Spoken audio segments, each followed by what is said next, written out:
Point of solution academy में आप सभी का स्वागत है और आज हम जेल प्रहरी के कुछ प्रीवियस ईयर क्वेश्चंस को सॉल्व कर रहे हैं। फर्स्ट क्वेश्चन देखिएगा, John has learn to play football well, dash his favourite sport is badminton. देखिएगा ये जो है एक कंजक्शंस का क्वेश्चन है, इसमें आपको एज अ कनेक्टर जोड़ना है कि आपको कनेक्टर क्या लगाना है। पहले मैं आप लोगों को जो कनेक्टर्स हैं उनका मीनिंग बताती हूँ। फर्स्ट कनेक्टर है आपका ऑल्सो। ऑल्सो का मतलब होता है भी, ठीक है, मतलब जैसे मैं भी आ रही हूँ तो आई ऑल्सो कम, है ना। या फिर मेरे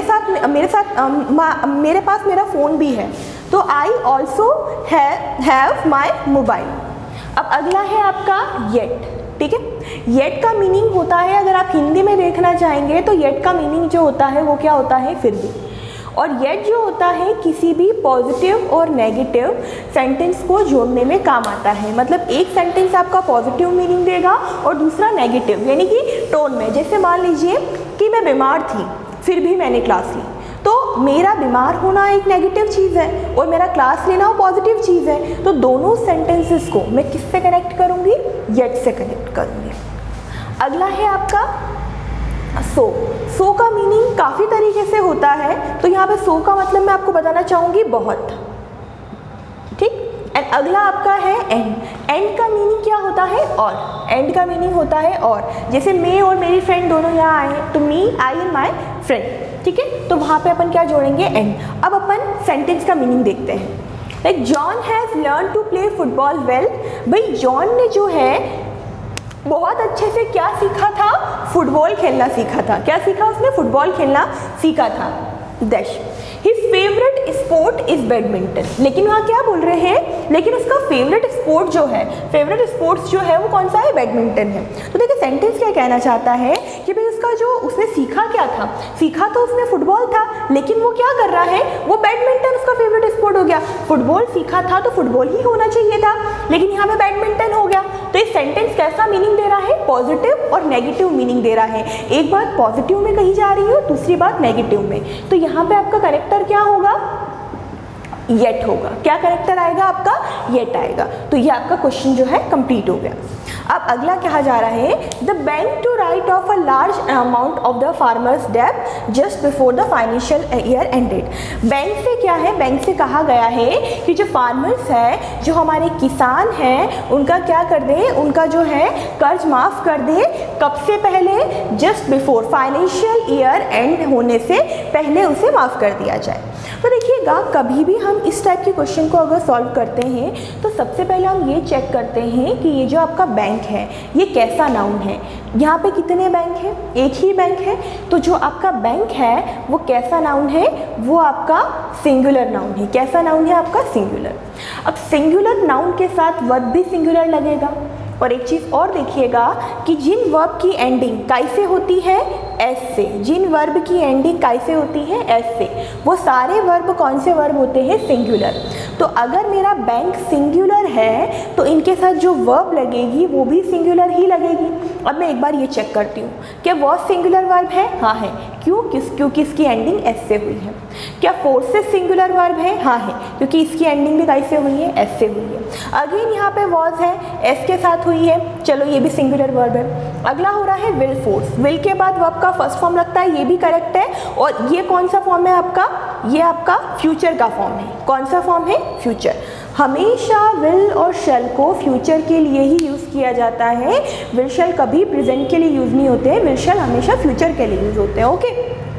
लेकिन अब बैंक के साथ अपन क्या लगाएंगे, अब कहना क्या चाहता है सेंटेंस, भाई हम कह रहे हैं कि the bank to write off a large number of the farmers डेब्ट। बैंक खुद नहीं कर रहा है, बैंक से कहा जा रहा है कि भाई आपको क्या करना है, फार्मर का माफ करना है। बैंक को फोर्स किया जा रहा है, बैंक को ये कहा जा रहा है, बैंक खुद नहीं कर रहा है, बैंक को बोला जा रहा है कि भाई तुम ये काम करो। मतलब जो आपका बैंक है यहाँ पे, ये बैंक आपका यहाँ पे क्या है, पैसिव है। बैंक यहाँ पे क्या है, पैसिव, मतलब बैंक कुछ काम नहीं कर रहा है। बैंक जो है वो आपका क्या है, निष्क्रिय है। बैंक जो है वो क्या है, निष्क्रिय है। तो इसके निष्क्रिय होने के नाते मैं पैसिव की वर्ब लगाऊंगी। अब देखिएगा फोर्सेस जो है ये एक्टिव की वर्ब है, तो ये बिल्कुल नहीं लगेगी। Was forcing present past continuous है तो ये भी बिल्कुल नहीं लगेगी। ये आपका है फ्यूचर सिंपल तो ये बिल्कुल नहीं रहेगी। आपका जो पैसिव का जो वर्ब होगा वो आपका क्या होगा, वॉज फोर्स्ड होगा, यानी कि हेल्पिंग वर्ब और वर्ब का कौन सा फॉर्म, थर्ड फॉर्म। तो ये सेंटेंस जो है वो सिंपल पास्ट में आया है और ये जो बैंक है ये पैसिव है, इस वजह से इसके साथ अपन क्या लगाएंगे, वॉज फोर्स्ड लगाएंगे।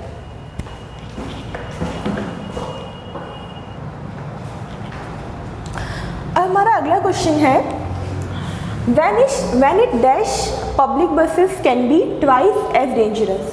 भाई जब क्या होता है, बारिश होती है, वेदर कुछ भी होता है, क्योंकि यहाँ रेन के बारे में बात करी है, तो जब बारिश होती है तो पब्लिक बसेस जो होती है वो डेंजरस हो जाती हैं। बिकॉज क्योंकि मोस्ट ऑफ देम, उनमें से ज़्यादातर में क्या नहीं होता है, प्रॉपर विंडो स्क्रीन सिस्टम नहीं होता है।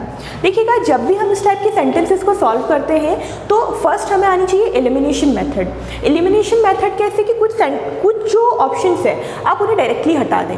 कैसे, जैसे कि आपका लिखा है डजंट हैज़, क्या लिखा है यहाँ पे, डजंट हैज़। डजंट हैज़ एक गलत ऑप्शन है क्योंकि हमेशा डू, डज और डिड, इनके बाद वर्ब की कौन सी फॉर्म आती है, फर्स्ट फॉर्म आती है। कौन सी फॉर्म, फर्स्ट फॉर्म, यानी कि डू, डज, डिड, इनके बाद हमेशा क्या आता है, हैव ही आता है। हमेशा डू, डज, डिड के बाद अब वर्ब की फर्स्ट फॉर्म लगाएंगे और क्या लगाएंगे, हैव लगाएंगे। अब यहाँ डज के बाद इन्होंने क्या लगा रखा है, हैज़ लगा रखा है, तो ये ऑप्शन हमारा टेक्निकली वैसे ही गलत हो जाएगा। अब अगला ऑप्शन देखिएगा, ठीक है, रेन्स एक सही ऑप्शन, ग्रामेटिकली करेक्ट है। डू के बाद हैव लगता है, जैसे कि मैंने आपको बताया, तो डू हैव सही ऑप्शन है, हो सकता है आगे चेक करेंगे। अब अगला लिखा है रेन, रेन भी देखते हैं अपन अभी, हैजन भी सही है। और उसके बाद अगला जो ऑप्शन है फोर्थ है रेनिंग, और ईज के बाद देखिएगा यहाँ पे क्या लगाया है, हैविंग। इसको भी अपन कंसीडर करते हैं, एक बार अपन क्वेश्चन देखेंगे। अब वो कहना क्या चाहता है कि when it public buses can be twice. अब यहाँ पे क्या लिखा हुआ है, इट लिखा हुआ है। जो आपका इट प्रोनाउन होता है वो किस फॉर्म में होता है, सिंगुलर फॉर्म में होता है। कौन से फॉर्म में, सिंगुलर। तो जब नाउन या प्रोनाउन आपका सिंगुलर होगा तो वर्ब भी आपका सिंगुलर ही आएगा। अब देखिएगा पिछले क्वेश्चन में मैंने आपको बताया था कि जिन वर्ब की एंडिंग एस से होती है वो वर्ब सिंगुलर होते हैं। तो जहाँ पे एस, रेन की एंडिंग काई से हुई है, एस से हुई है, तो ये सिंगुलर वर्ब है। अब देखिएगा यहाँ पे रेन है और रेन्स है, दोनों में से कौन सा सुटेबल ऑप्शन होगा, सेकेंड वाला सुटेबल ऑप्शन होगा। क्यों, क्योंकि इट एक सिंगुलर प्रोनाउन है और सिंगुलर प्रोनाउन के साथ सिंगुलर वर्ब लगता है। तो और सिंगुलर वर्ब वो होता है जिसकी एंडिंग किससे होती है, एस से होती है। तो रेन और रेन्स में से कौन सा लगाएंगे, हम ये लगाएंगे और ये ऑप्शन आपका गलत हो जाएगा। अब आईएनजी नहीं लगाएंगे, रेनिंग क्यों नहीं लगाएंगे, इसका कारण देखिएगा। ये एक सिंपल प्रेजेंट टेंस है कि जनरली क्या होता है कि जब भी बारिश होती है तो पब्लिक बसेस जो होती है वो डेंजरस हो जाती है, क्योंकि उनके पास क्या नहीं होता है, प्रॉपर विंडो स्क्रीन नहीं होता है। देखिएगा जो सिस्टम हमेशा होते चले आ रहे हैं, यहाँ पे कंटिन्यूटी नहीं दिखाई जा रही है। यहाँ पे सिंपल प्रेजेंट बात की जा रही है कि ऐसा होता है तो इस वजह से ऐसा होता है, इसका कारण ये है, कंटिन्यूटी नहीं दिखाई जा रही है। रेनिंग आप लगाते तो किस केस में लगा, जैसे बारिश हो रही है तो इट इज रेनिंग, क्यों, क्योंकि कंटिन्यूटी दिखा रहे हैं। यहाँ पे क्या हो रहा है कि ये तो जारी तो दिखाई नहीं रहा ना, नॉर्मल बोल रहे हैं कि जब बारिश होती है तो इस वजह से ये चीज़ हो जाती है। तो हमारा सही ऑप्शन कौन सा होगा, सेकेंड वाला, व्हेन इट रेन्स। और आगे मैं बता देती हूँ आपको, यहाँ पे अब अपन किसके बारे में बात कर रहे हैं कि भाई जो बसेस होती है वो डेंजरस हो जाती है। क्योंकि उनमें से ज़्यादातर यानी किस में से ज़्यादातर, बस में से ज़्यादातर, बसेस के बारे में ही बात कर रहे हैं। उनके पास क्या नहीं होता है, डू नॉट हैव। अब देखिएगा अपन यहाँ पे क्या लगा रखे हैं, डोंट लगा रहे हैं। देखिए बसेस जो है वो कैसा नाउन है, प्लूरल है, तो प्लूरल के साथ अपन प्लूरल वर्ब क्या लगा रहे हैं, डू लगा रहे हैं। और डू के बाद वर्ब का फर्स्ट फॉर्म आता है, मैंने आपको जस्ट अभी बताया था। तो डू के बाद अपन यहाँ पे क्या लगाएंगे, हैव लगाएंगे। तो डू के बाद वर्ब का फर्स्ट फॉर्म भी आ रहा है, दैट इज हैव। अब अगला क्वेश्चन देखते हैं, they dash chase when I went to see them. वो क्या कर रहे थे, वो चेस खेल रहे थे जब हम वहाँ पे क्या गए, हम उनको देखने गए वहाँ पे। तो हम ऑप्शन हटाएंगे। अब देखिएगा यहाँ पे क्या है, दे का मतलब होता है वे, यानी कि बहुत सारे। तो जो दे है आपका वो कैसा नाउन है, आपका प्लूरल प्रोनाउन है। दे डैश, दे जो है प्लूरल प्रोनाउन है, तो दे अगर प्लूरल प्रोनाउन है तो इसके साथ वर्ब भी प्लूरल ही लगेगी। यानी दे के साथ अपन क्या क्या चीजें नहीं लगा सकते, देखिएगा पहले तो दे के साथ इज नहीं लगा सकते हैं, क्योंकि इज जो है वो सिंगुलर वर्ब है, क्योंकि इसकी एंडिंग कैसे हो रही है, एस से हो रही है। एस से वर्ब की एंडिंग होती है तो वो सिंगुलर वर्ब होती है, ठीक है। दे प्लूरल है, दे के साथ आर लगता है, इज नहीं लगता है, ठीक है। अगला देखिए, अब वॉज की एंडिंग भी किससे हो रही है, एस से हो रही है। ऑप्शन से ही सॉल्व करिए आप हमेशा, आपको इवन पूरा पढ़ने की भी जरूरत नहीं है, आप सिर्फ और सिर्फ ऑप्शन पे फोकस करिए। अब दे के साथ अपन क्या, दे प्लूरल है तो दे के साथ अपन सिंगुलर वर्ब वॉज नहीं लगा सकते, तो दे के साथ अपन क्या लगाते हैं, वर लगाते हैं, ना कि क्या लगाते हैं, वॉज, क्योंकि दे प्लूरल है, तो इस ऑप्शन को भी आप हटा दीजिए। अब उसके बाद अपन क्या दे रहे हैं, यहाँ पे दे है, ठीक है। दे के साथ डायरेक्टली प्लेइंग तो मैं कभी भी नहीं लगाऊंगी। जो आपका आईएनजी फॉर्म है इसके साथ कोई ना कोई is am are was were तो आएगा ही आएगा, तो आपका करेक्ट ऑप्शन कौन सा हो जाएगा, थर्ड वाला।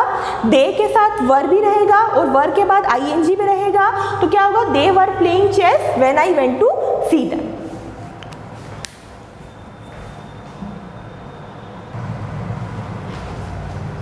अब हमारा अगला क्वेश्चन है, the dash dog barked dash whole night and disturbed my sleep, ठीक है।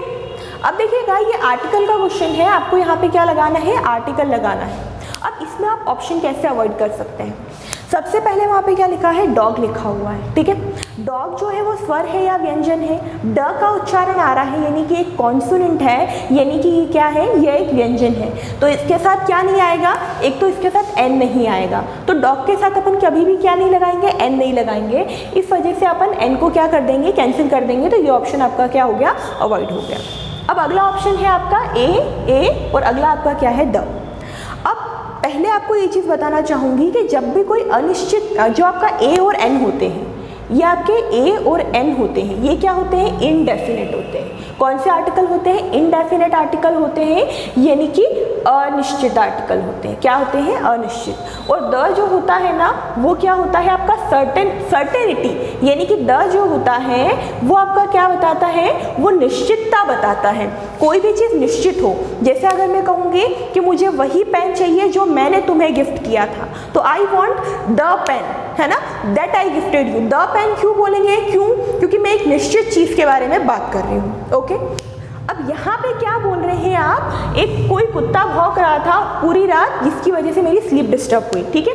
तो अब ये जो कुत्ता है, कुत्ते बहुत सारे होते हैं, कोई कुत्ते में से कोई कुत्ता आकर के वहाँ पे भौंक रहा होगा, तो ये कुत्ता जो है आपका, डॉग जो है वो डॉग आपका निश्चित तो है नहीं, इस वजह से इसके साथ आप क्या नहीं लगाएंगे, द आर्टिकल बिल्कुल भी नहीं लगाएंगे, तो ये ऑप्शन आपका गलत हो गया।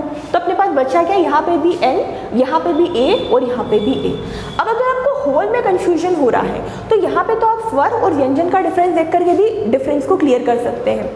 अपन क्या बोल रहे हैं यहाँ पे, हॉल, यानी कि होल मतलब क्या है, यहाँ पे काय का उच्चारण आ रहा है, ह का उच्चारण आ रहा है, ह का उच्चारण आ रहा है, तो ह के साथ आप कभी भी एन लगा सकते हैं क्या। अगर सेकंड ऑप्शन में आप एन देखेंगे तो ह के साथ आप कभी भी एन नहीं लगा, जैसे यहाँ से भी ऑप्शन अवॉइड हो सकता था, भले आप पूरा नहीं भी देखते तो यहाँ से भी ऑप्शन अवॉइड हो सकता था कि भाई यहाँ पे भी एन है और यहाँ पे भी एन है, और होल के साथ कभी एन नहीं आ सकता, होल के साथ आता कभी तो यहाँ पे ए आता, तो यहाँ पे ऑप्शन तो है वैसे अवॉइड हो रहे हैं। तो बस बचा कौन सा ऑप्शन है, थर्ड वाला, that is a dog barked the whole night. क्यों, क्योंकि यहाँ पे ऑप्शन ही आपके अवॉइड हो रहे हैं, तो कुछ चीजें आप सिर्फ ऑप्शन के थ्रू सॉल्व कर सकते हैं।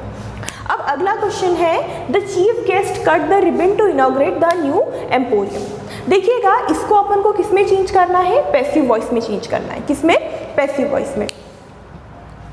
देखिए जब भी हम किसी सेंटेंस को पैसिव वॉइस में चेंज करते हैं तो हमें दो चीज़ें सबसे ज़्यादा ज़रूरी लगानी होती हैं, और वो होता है पहला हेल्पिंग वर्ब। अपने को क्या लगानी पड़ती है, पहला अपने को लगानी पड़ती है हेल्पिंग वर्ब, और हेल्पिंग वर्ब के बाद अपन वर्ब का कौन सा फॉर्म लगाते हैं, थर्ड फॉर्म लगाते हैं। तो सबसे पहले हम वर्ब चेक करेंगे, क्या कौन से टेंस में, सबसे पहले अपन क्या चेक करते हैं, कौन से टेंस में है आपका सेंटेंस। तो यहाँ पे क्या लिखा है, द चीफ गेस्ट, अब चीफ गेस्ट ने क्या करा है, कट करा है, ठीक है। और जो कट है यहाँ पे, कट वर्ब का कौन सा फॉर्म है, कट वर्ब का कौन सा फॉर्म है आपका, सेकेंड फॉर्म है ना। यानी कि जो आपका सेंटेंस है वो कौन से टेंस में है, आपका सिंपल पास्ट में है, क्योंकि कट वर्ब का सेकेंड फॉर्म है और जो आपका टेंस है वो सिंपल पास्ट में है। और सिंपल पास्ट को जब भी अपन पैसिव में चेंज करते हैं तो जो हेल्पिंग वर्ब होती है वो क्या लगती है, वॉज वर्ब लगती है। क्या लगती है, वॉज वर्ब लगती है। और वर्ब का थर्ड फॉर्म, कट का थर्ड फॉर्म क्या होता है, कट। तो इतनी चीज़ अपन ने क्लियर करी। अब हम आगे देखते हैं। तो भाई जो है चीफ गेस्ट है ना, भाई चीफ गेस्ट है वो हमारे सेंटेंस का क्या है, सब्जेक्ट है। क्या है, सब्जेक्ट है हमारे सेंटेंस में, सब्जेक्ट है। और सेंटेंस में कौन है, आपके एक्टिव है, ठीक है। अब उन्होंने क्या करा है, उन्होंने क्या कट करा है, रिबन कट करा है। अब जब भी हमें ऑब्जेक्ट के बारे में पता लगाना हो, ऑब्जेक्ट की इंक्वायरी करना हो, तो हम सेंटेंस से क्या पूछेंगे, क्या। तो हमारा जो सेंटेंस है, हमने क्या पूछा और जवाब क्या आया, द रिबन। तो द रिबन जो है वो हमारे सेंटेंस का क्या है, ऑब्जेक्ट है। तो हम किसके बारे में बात कर रहे हैं, रिबन के बारे में बात कर रहे हैं। तो हमारा सेंटेंस का ऑब्जेक्ट क्या है, रिबन। तो अब हम रिबन को स्टार्टिंग में लिखेंगे, यानी कि सब्जेक्ट के फॉर्म में लिखेंगे द रिबन, क्योंकि हमने एक्शन किस पे परफॉर्म किया, हमने एक्शन जो है वो रिबन पर परफॉर्म किया यहाँ पे, द रिबन। अब रिबन जो है वो सिंगुलर नाउन है आपका। सिंगुलर नाउन के साथ जो सिंगुलर वर्ब लगेगा वो आपका क्या है, वॉज। तो द रिबन वॉज। और वर्ब की थर्ड फॉर्म आपका क्या है, कट। तो हमने कट लिख दिया। अब किसने काटा, by chief guest, the ribbon was cut. तो अब आगे क्या लिखेंगे, बाय चीफ गेस्ट। क्यों किया गया, to inaugurate the new empire. अब इस लाइन को एग्जैक्टली यहाँ पे कॉपी कर देंगे कि like to inaugurate the new empire. एक बार आपको फिर से पैसिव की वही चीज़ बताना चाहूँगी कि जब भी हम किसी चीज़ को पैसिव में सॉल्व करते हैं तो हमें एक हेल्पिंग वर्ब लगानी पड़ती है और वर्ब की थर्ड फॉर्म लगानी पड़ती है। ये सिंपल पास्ट में था, इसमें वर्ब की सेकेंड फॉर्म थी, तो आपका जो हेल्पिंग वर्ब होगा वो वॉज वर्ब होगा, उसके साथ थर्ड फॉर्म कट हो गई। हम पूछ रहे हैं चीफ गेस्ट ने क्या करा है, किसको कट किया है, क्या सवाल पूछा। जब भी हम किसी सेंटेंस से क्या सवाल पूछते हैं तो हमें क्या पता चल जाता है कि उस सेंटेंस का ऑब्जेक्ट पता चल जाता है। जैसे हमने क्या पूछा, ऑब्जेक्ट के बारे में पता चल गया, ऑब्जेक्ट को अपन स्टार्टिंग में लेकर आ गए, अपन ने फिर हेल्पिंग वर्ब लगाई, हेल्पिंग वर्ब के बाद वर्ब की थर्ड फॉर्म लगाई, आगे फिर अपन ने सब्जेक्ट को ऑब्जेक्ट में लिखा बाय चीफ गेस्ट, और आगे उसी सेंटेंस को एग्जैक्ट अपने को लिख देना है, to inaugurate the new empire.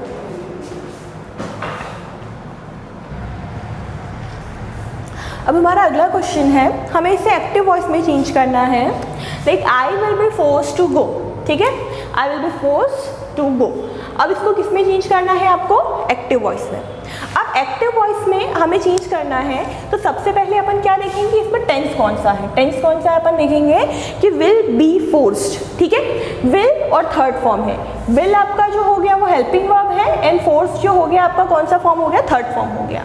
Will be forced हम सिंपल फ्यूचर में लिखते हैं। किस में लिखते हैं, सिंपल फ्यूचर में। जब भी हमें सिंपल फ्यूचर को पैसिव में चेंज करना होता है तो विल बी और थर्ड फॉर्म लगाते हैं। मतलब ये जो टेंस है आपका, ये किसका है, आपका सिंपल फ्यूचर का है। सिंपल फ्यूचर को जब भी हम एक्टिव में लिखते हैं तो हम विल और थर्ड फॉर्म विल और वर्ब का कौन सा फॉर्म लगाते हैं, फर्स्ट फॉर्म। जब भी हम एक्टिव में लिखते हैं तो विल और फर्स्ट फॉर्म लगाते हैं सिंपल फ्यूचर में, और पैसिव में लिखते हैं तो विल भी थर्ड फॉर्म लगाते हैं। तो सबसे पहले अपन ये देखेंगे कि विल और फर्स्ट फॉर्म कहाँ कहाँ पे आ रहा है, ठीक है। तो देखिएगा, फर्स्ट में आ रहा है विल और फर्स्ट फॉर्म, ठीक है। विल के बाद वर्ब का फर्स्ट फॉर्म गो आ रहा है, ठीक है, सोचते हैं अभी इसके बारे में। इसके बाद अगले में आ रहा है विल और फर्स्ट फॉर्म आ रहा है, ठीक है। इसमें भी आ रहा है विल और फर्स्ट फॉर्म, और इसमें भी आ रहा है विल और फर्स्ट फॉर्म, ठीक है। सब में विल और फर्स्ट फॉर्म आ रहा है, मतलब इससे हमारा क्वेश्चन जो है वो सॉल्व नहीं होगा। अब आगे अपन देखते हैं कि वो कहना क्या चाहता है।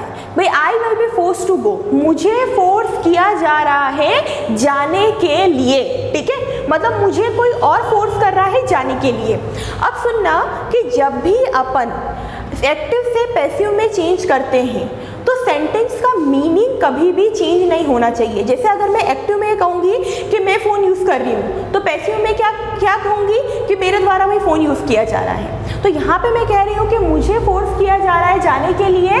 तो अब देखिएगा, जैसे फर्स्ट सेंटेंस है, I will go because of someone, मैं जा रहा हूँ किसके कारण, किसी के कारण। लेकिन फर्स्ट सेंटेंस में तो ये चीज़ बिल्कुल भी नहीं लिखी है। भाई उसमें क्या कहा जा रहा है कि मुझे फोर्स किया जा रहा है। वर्ब क्या है सेंटेंस की, आप ये फोकस करिए कि सेंटेंस में वर्ब क्या है, फोर्स, लेकिन यहाँ पे क्या है, गो वर्ब है। एक बार फिर से देखिएगा, मैं कह रही हूँ मुझे फोर्स किया जा रहा है, काय के लिए, जाने के लिए, तो मेरे सेंटेंस में वर्ब क्या है, फोर्स है। लेकिन देखिएगा यहाँ पे फर्स्ट वाले ऑप्शन में वर्ब क्या लगा दिया उन्होंने, क्या, आई विल गो, मैं जा रहा हूँ, मैं जाऊंगा क्योंकि किसी ने मुझे फोर्स किया है, ठीक है। तो यहाँ पे विल के बाद गो आ गया, मतलब ये ऑप्शन गलत होगा क्योंकि हमारी जो वर्ब है वो क्या है, फोर्स है। अगले ऑप्शन में क्या है, I will force some to go, ठीक है, इसमें फोर्स लगा है, चलो आगे देख लेते हैं। अब थर्ड वाले ऑप्शन में फिर से क्या लिखा है कि someone will go because I force them to go, ठीक है। लेकिन देखिएगा वर्ब आपकी क्या है, विल गो, है ना, समवन के बाद लिखा है क्या, विल गो, क्योंकि यहाँ पे अपन जाने के बारे में बात नहीं कर रहे हैं, अपन फोर्स करने के बारे में बात कर रहे हैं, तो ये ऑप्शन भी आपका गलत हो जाएगा। अब यहाँ पे क्या कहा जा रहा है कि मुझे फोर्स किया जा रहा है, किसी ने तो फोर्स किया होगा। तो ऐसे केसेस में जब सेंटेंस में कोई भी ऑब्जेक्ट नहीं होता है, वहां पे एक आप ऑब्जेक्ट क्रिएट करते हैं, that is someone, somebody, everyone. तो यहाँ पे एक ऑब्जेक्ट क्या क्रिएट किया जा रहा है, समवन, यहाँ पे नहीं है समवन, ठीक है। यहाँ पे कौन फोर्स कर रहा है, आई थोड़ी फोर्स कर रहा है, आई विल फोर्स, देखो आई यहाँ पे फोर्स नहीं कर रहा है, कौन फोर्स कर रहा है, कोई और फोर्स कर रहा है, ठीक है। मुझे तो फोर्स किया जा रहा है, मुझे फोर्स किया जा रहा है, मैं फोर्स किसी को नहीं कर रहा हूँ। तो यहाँ पे आई विल फोर्स तो एकदम से गलत हो जाएगा, क्यों, क्योंकि मैं किसी को फोर्स नहीं कर रहा हूँ, मुझे फोर्स किया जा रहा है, ओके। तो अपन आगे देखेंगे कि कौन कर रहा है, समवन, कोई और मुझे फोर्स कर रहा है। समवन के बाद विल और वर्ब का फर्स्ट फॉर्म है, दैट इज सिंपल फ्यूचर का जो फर्स्ट फॉर्म होता है आपका, समवन विल फोर्स मी, किसको किया जा रहा है, मुझे, टू गो। तो करेक्ट ऑप्शन आपका कौन सा हो जाएगा, फोर्थ वाला।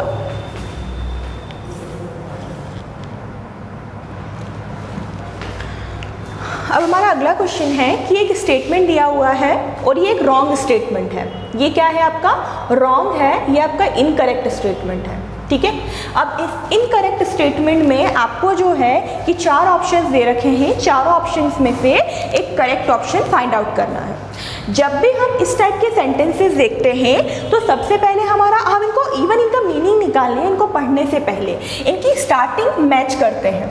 जैसे हम स्टार्टिंग यहाँ पे मैच कैसे कर रहे हैं, इसको मत देखिए, आप इसको देखिए, लाइक यहाँ पे क्या लिखा है, दिस, यहाँ पे क्या, ये वाला दिस लिखा है, यहाँ पे ये वाला दिस लिखा है और यहाँ पे ये वाला दिस, मतलब दिस दिस दिस और दिस में सब में क्या आ रहा है, डिफरेंस आ रहा है, ओके, सब में डिफरेंस आ रहा है।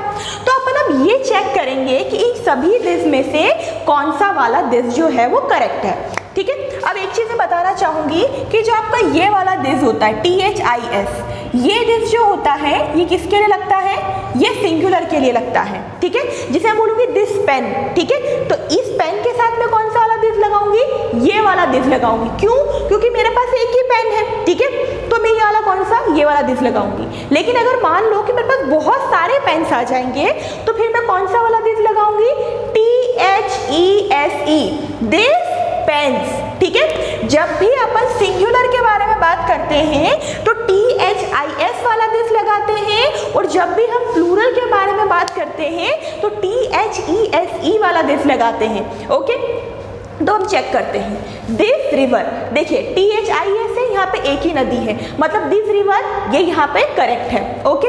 अब हम आगे चेक करते हैं, THESE ये लिखा है, और अगर ये कौन सा वाला दिस है, ये प्लूरल वाला दिस है, एक से ज्यादा वाला दिस है, तो इसके बाद जो नाउन आना चाहिए वो रिवर्स आना चाहिए। तो इसके बाद रिवर्स यानी कि S वाला नाउन लिखा है, प्लूरल नाउन लिखा है, दिस भी प्लूरल है और ये रिवर्स भी प्लूरल है, तो ये यहाँ पे क्या हो जाएगा, करेक्ट हो जाएगा।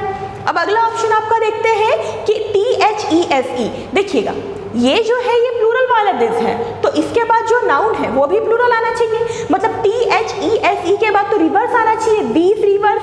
तो यहाँ पे दिस के बाद क्या लिखा है, रिवर लिखा है, मतलब ये ऑप्शन गलत है। अब इस ऑप्शन को आप दोबारा बिल्कुल भी नहीं देखेंगे, कंप्लीटली इसको आप गलत कर दीजिए, ओके। अब अगला क्या लिखा है, ये वाला दिस लिखा है और इसके बाद रिवर्स आना चाहिए, तो यहाँ पे रिवर्स लिखा हुआ है, ओके। मतलब ये 3 ऑप्शन जो है आपके करेक्ट है। अब हम आगे देखते हैं इसी चीज को, हम ऑप्शंस मैच करेंगे, एंड सब में कॉमन है, एंड सब में कॉमन है। अब आगे क्या लिखा है, दोज माउंटेन्स, इसमें भी क्या लिखा है, दोज माउंटेन्स, और इसमें क्या लिखा है, दैट माउंटेन्स, ठीक है। काय का डिफरेंस आ रहा है, दोज और दैट का डिफरेंस आ रहा है, बाकी सब सेम है, तो हम इसको मैच करेंगे। अब देखिएगा, जैसे दिस सिंगुलर के लिए लगता लगता है, दैट भी किसके लिए लगता है, सिंगुलर। मतलब मैं बोलूँगी दैट पेन, मतलब मैं किसी एक पेन के बारे में बात कर रही हूँ, एक के बारे में बात करूँगी तो मैं दैट लगाऊंगी, और अपना जो है दैट का जो प्लूरल होता है वो क्या होता है आपका, दोज होता है। मतलब मैं एक से ज़्यादा पेन के बारे में बात करूँगी तो मैं क्या लिखूँगी, दोज लिखूँगी, यानी कि दोज पेन्स। एक बार फिर से मैं बता रही हूँ, दिस और दैट सिंगुलर के लिए लगते हैं, और THE एज इट दिस और दोज प्लूरल के लिए लगते हैं, प्लूरल नाउन के लिए। बस इतना डिफरेंस होता है कि दिस नज़दीक की चीज़ों के लिए लगता है और दैट जो है वो दूर की चीज़ों के लिए लगता है। ओके, तो अब अपन यहाँ पे देखते हैं दोज माउंटेन्स। ठीक है, दोज लिखा है, ठीक है, दोज लिखा है, दोज के बाद प्लूरल नाउन आना चाहिए, तो दोज के बाद माउंटेन्स लिखा है, मतलब ये करेक्ट है।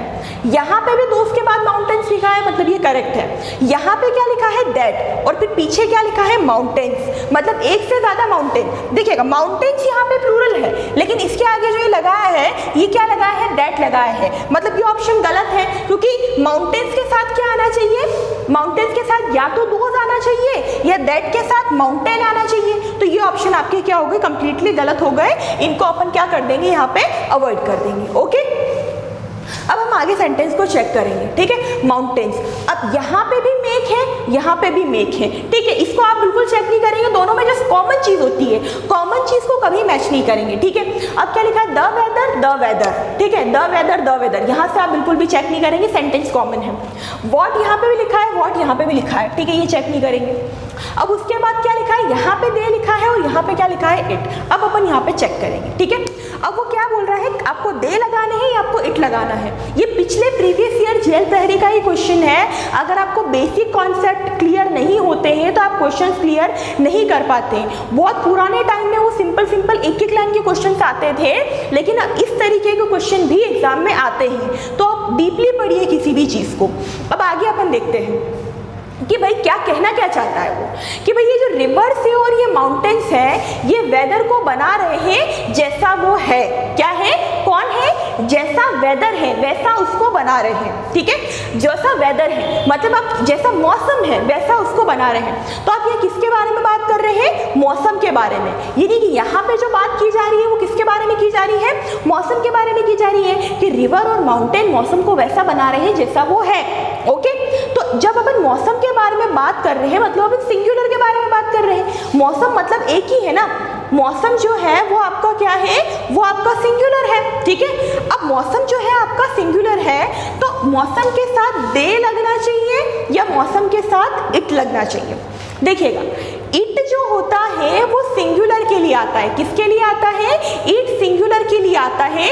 इट यानी कि एक, ठीक है, और दे मतलब होता है एक से ज्यादा, क्योंकि इट का प्लूरल क्या होता है, दे होता है। जैसे अगर मैं बोलूंगी कि इट, जैसे इट इज 5 o'clock, ठीक है, भाई 5 बज रही है, तो मैं सिंगुलर के बारे में बात करूंगी तो मैं इट लगाऊंगी। लेकिन मेरे को अगर बोलना होगा बहुत सारे लोगों के बारे में तो मैं क्या लगाऊंगी, दे लगाऊंगी, क्योंकि दे प्लूरल के लिए यूज होता है।